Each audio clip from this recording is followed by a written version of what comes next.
हमारे पास एक साधक का अनुभव आया है और प्रश्न भी है। उनकी कुछ समस्याओं के लिए वो संकल्पित होकर के बजरंग बाण का पाठ कर रहे थे। कुछ विशेष प्रकार की समस्याएं, विशेष प्रकार की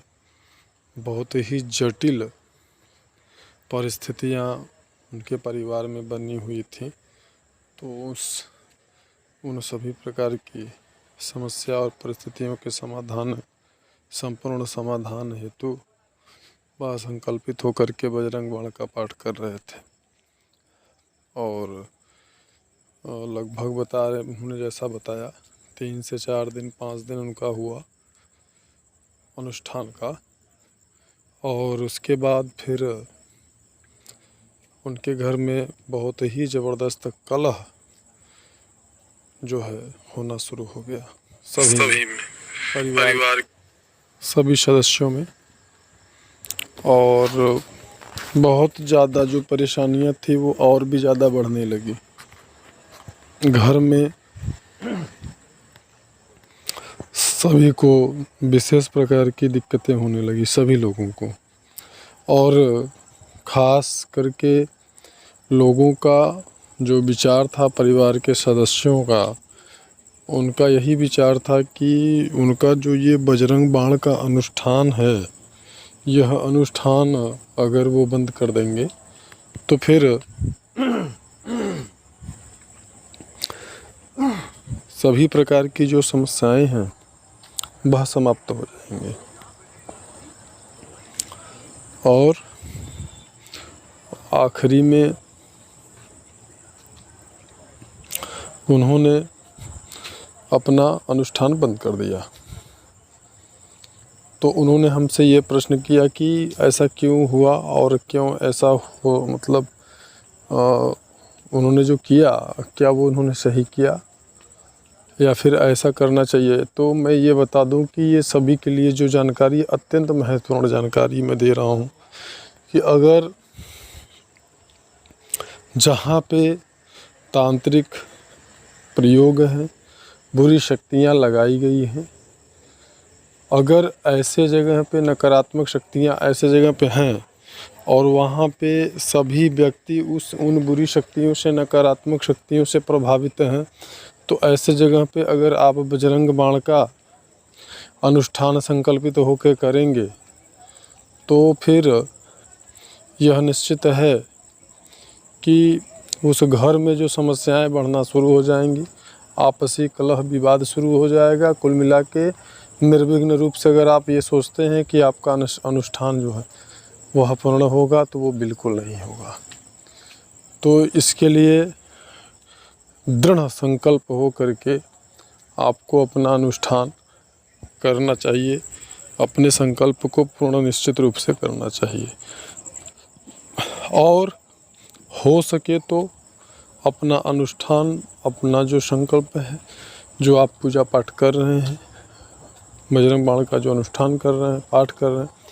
इसे अत्यंत गोपनीय रखें, जो कि परिवार के अन्य सदस्यों को इसके बारे में किसी प्रकार की कोई जानकारी न हो। जब ऐसा अगर होगा तो आपका जो संकल्प हो, मतलब कि आपने जिस प्रकार की समस्याओं और परिस्थितियों के समाधान के लिए आप कर रहे हैं, निश्चित रूप से वो आपका सफल होगा। लेकिन अगर वो आपके परिवार के अन्य सदस्यों के नॉलेज में है, जानकारी में है, तो फिर ऐसी स्थिति में अगर वहाँ किसी प्रकार की आपके अनुष्ठान को शुरू करने के बाद समस्याएं उत्पन्न होती हैं, तो निश्चित रूप से आपका जो अनुष्ठान वो पूर्ण नहीं होगा, आपका जो संकल्प है वो पूर्ण नहीं होगा। और फिर ऐसी स्थिति में आपको अपने संकल्प के लिए भारी दोष का भागीदार बनना पड़ेगा, क्योंकि संकल्प अगर आपने पूर्ण नहीं किया तो उसका भी दोष लगता है। और इसके बारे में विधिवत जो है पुराणों में वर्णन मिलता है कि अगर आप किसी अनुष्ठान के लिए संकल्प करते हैं और फिर आप उसको पूर्ण नहीं करते हैं तो आपको क्या दोष लगता है। दूसरी बात कि जिस प्रकार से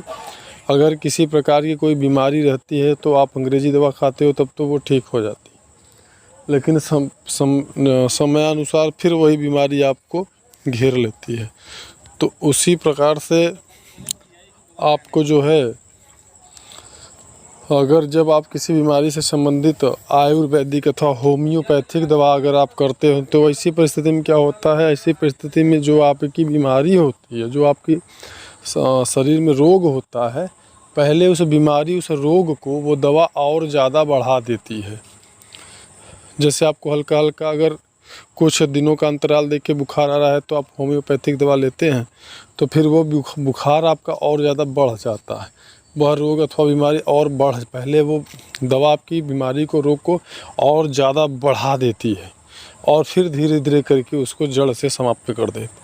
ठीक इसी प्रकार से जो आयुर्वेदिक चिकित्सा है, ये जो आपका दैवी चिकित्सा पद्धति है, जो कि इस प्रकार की जो पद्धति बनाई गई है वेदों पुराणों में, उससे जब आप किसी भी अपनी समस्या का समाधान हेतु संकल्प करते हैं, तो फिर ऐसी परिस्थिति में जो समस्या होती है,